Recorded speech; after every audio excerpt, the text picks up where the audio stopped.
Hello friends, welcome back to my channel. तो आज मैं आपको बताऊंगी कि हम बाजू को किस तरह से शेप दे सकते हैं। एकदम परफेक्ट तरीके से हम किस तरह से बाजू को शेप दे सकते हैं। एकदम आसान तरीके से मैं आपको समझाऊंगी, तो आप इस वीडियो को देखिए।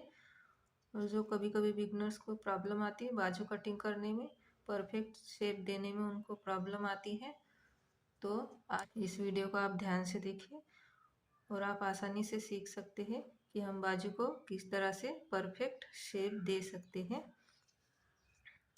तो हम क्या करते हैं, तो सबसे पहले हम जो बाजू की जो चौड़ाई लेते हैं तो वो आर्म होल के हिसाब से लेते हैं बाजू की चौड़ाई। तो हम सबसे पहले बाजू की लंबाई लेंगे, उसके बाद हम बाजू की चौड़ाई लेंगे। तो आप इस वीडियो को देखिए ध्यान से, तो ही आपको ये समझ में आएगा। तो चलो शुरू करते हैं। तो सबसे पहले हमें बाजू की लंबाई लेनी होती है।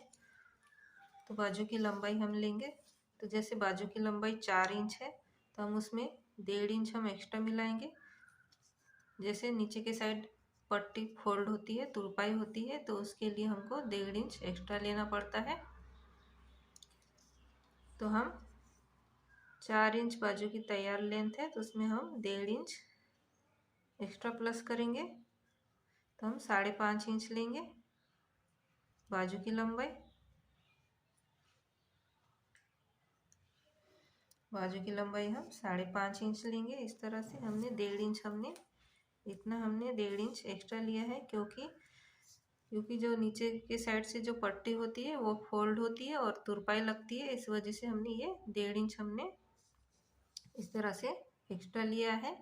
अगर अस्तर वाला ब्लाउज हो तो आप उसमें 1 इंच एक्स्ट्रा लीजिए, ताकि नीचे के साइड से पट्टी फोल्ड होती है 1/2 इंच और 1/2 इंच आर्म होल के साइड से हम जब ज्वाइन करते हैं स्लीव को, तो उसमें 1/2 इंच हमारा दब जाता है, तो इससे 1 इंच हमको लेना पड़ता है। अगर बिना अस्तर वाला ब्लाउज हो तो आपको 1.5 इंच लेना पड़ता है, क्योंकि 1/2 इंच ऊपर के साइड चला जाता है सिलाई में, और जो 1 इंच बचता है नीचे के साइड वो हमको पट्टी फोल्ड करने के बाद तुरपाई करनी होती है। तो इसके वजह से हमको यहाँ पर 1.5 इंच लेना पड़ता है। तो हमने इसकी लंबाई ली है टोटल 5.5 इंच लिए हमने इसकी लंबाई, 1.5 इंच हमने एक्स्ट्रा लिया है। इस तरह से हमने 5.5 इंच ली है इसकी लंबाई। अब इसकी चौड़ाई कैसे लेते हैं, तो जैसे हम चौड़ाई लेंगे, स्लीव की चौड़ाई लेंगे हम, तो आर्म होल जो होता है, तो आर्म होल को हम इस तरह से तिरछे में टेप रखने के बाद इस तरह से हम आर्म होल का तिरछे में नाप लेते हैं। तो जितना आता है उसमें हमको 1/2 इंच एक्स्ट्रा प्लस करना पड़ता है, उससे हमारी स्लीव की जो चौड़ाई होती है वो निकल आती है। तो इससे हमारी जो चौड़ाई एकदम परफेक्ट निकल आती है स्लीव की। तो इस तरह से हम जो आर्मोल होता है, जब हम ब्लाउज कटिंग करते हैं, जो बैक साइड का जो आर्मोल होता है, तो हम इस तरह से उसको इस तरह से टेप रखते हैं और तिरछे में नापते हैं। तिरछे में नापने के बाद जितना आता है उसमें हमको 1/2 इंच एक्स्ट्रा प्लस करना होता है। तो इस तरह से जो हमारी बाजू की चौड़ाई निकल आती है एकदम आसान तरीके से। तो हम यहाँ पर लेंगे, तो जैसे हमने बाजू की चौड़ाई निकल आई है 7 इंच, तो उसमें हमने 7.5 इंच एक्स्ट्रा लिया, 1/2 इंच एक्स्ट्रा लिया है, तो हमारी बाजू की चौड़ाई 7.5 इंच निकलेगी। तो हम 7.5 इंच पर इस तरह से निशान लगा देंगे। इस तरह से हम 7.5 इंच पर निशान लगा देंगे।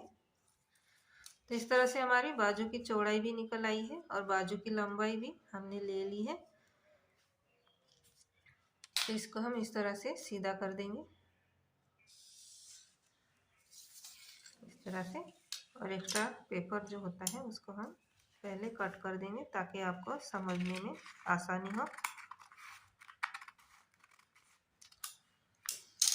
इस तरह से हमने कट कर दिया है। तो हमारी बाजू की चौड़ाई भी निकल आई है और हमने बाजू की लंबाई भी ले ली है। अब हम क्या फाइट लेंगे, तो जैसे नॉर्मल हम 2.5 इंच लेते हैं, हर साइज में हम 2.5 इंच लेते हैं, और छोटे साइज में हमको 2 इंच या 1.5 इंच लेना पड़ता है। जो छोटे साइज की स्लीव होती है उसमें हमको 1.5 इंच या 2 इंच लेना पड़ता है, और जैसे बड़े साइज़ की होती है उसको हमको 2.5 इंच लेना पड़ता है। यहाँ पर हमने 2.5 इंच लिया है कैप हाइट का इस तरह से, और यहाँ से जो फोल्ड साइड होती है इस तरह से, ये जो फोल्ड साइड होती है यहाँ से हमको 1 इंच लेना पड़ता है, तो हम यहाँ से 1 इंच लेंगे इस तरह से। इस तरह से 1 इंच लेने के बाद हम यहाँ से इसको तिरछे में इस तरह से मिला देंगे, इस तरह से तिरछे में मिला देना है, और यहाँ से हमको 1 इंच सीधा लेना पड़ता है इस तरह से। इस तरह से हमने 1 इंच सीधा लिया है इस तरह से, और यहाँ से भी हमने 1 इंच सीधा लिया है, और यहाँ से हम गोलाई देंगे स्लीव की, इस तरह से गोल शेप दे देना है। और जो हमने एक्स्ट्रा जो 1 इंच हमने लिया है यहाँ से सीधा, तो यहाँ पर आके इस तरह से इसको मिला देना है, तो ये हमारा परफेक्ट शेप आ जाएगा इस तरह से स्लीव का। और यहीं से हम जो हमने 1 इंच लिया है, यहीं से हम नीचे के साइड से 1/2 इंच या 1/4 इंच 1 इंच इस तरह से लेना होता है, और यहीं से हम यहाँ से इस तरह से सीधा मिला देंगे।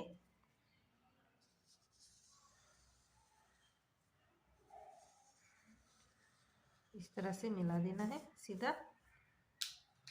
और जैसे स्लीव की बॉटम होती है, तो स्लीव की बॉटम लेंगे हम, जैसे यहाँ पर हम स्लीव की बॉटम 5 इंच लेंगे इस तरह से, और उसमें हमको 1 इंच मार्जिन लेना होता है, 1 या 1.5 इंच आप मार्जिन ले सकते हैं।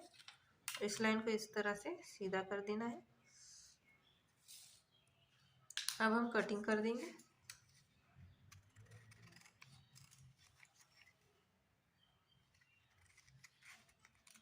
तो सबसे पहले जो बैक साइड का हमने गोलाई दी है उसको कटिंग करेंगे इस तरह से। अब इसको खोलने के बाद हम जो फ्रंट साइड की हमने गोलाई दी है नीचे के साइड से, उसको कटिंग करेंगे।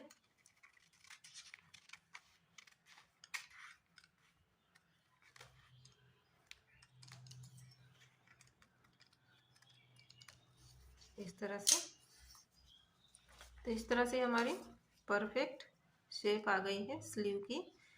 तो मैंने आपको समझाया है एकदम आसान तरीके से। तो इस तरह से आप आसानी से परफेक्ट शेप दे सकते हैं। जो बिगनर्स को प्रॉब्लम आती है, आप इस वीडियो को ध्यान से देखिए तो आपको ये पूरा समझ में आ जाएगा कि हम परफेक्ट शेप कैसे दे सकते हैं बाजू को। तो आज का ये वीडियो आपको कैसा लगा? अगर अच्छा लगा तो लाइक करें, शेयर करें, कमेंट करिए, और अगर आप हमारे चैनल पर नए आए हैं तो हमारे चैनल को आप सब्सक्राइब करिए। साथ में जो बेल आइकन होती है उसको दबाइए ताकि नए नए वीडियो की इसी तरह से आपको जानकारी मिलती रहे। तो thank you for watching video.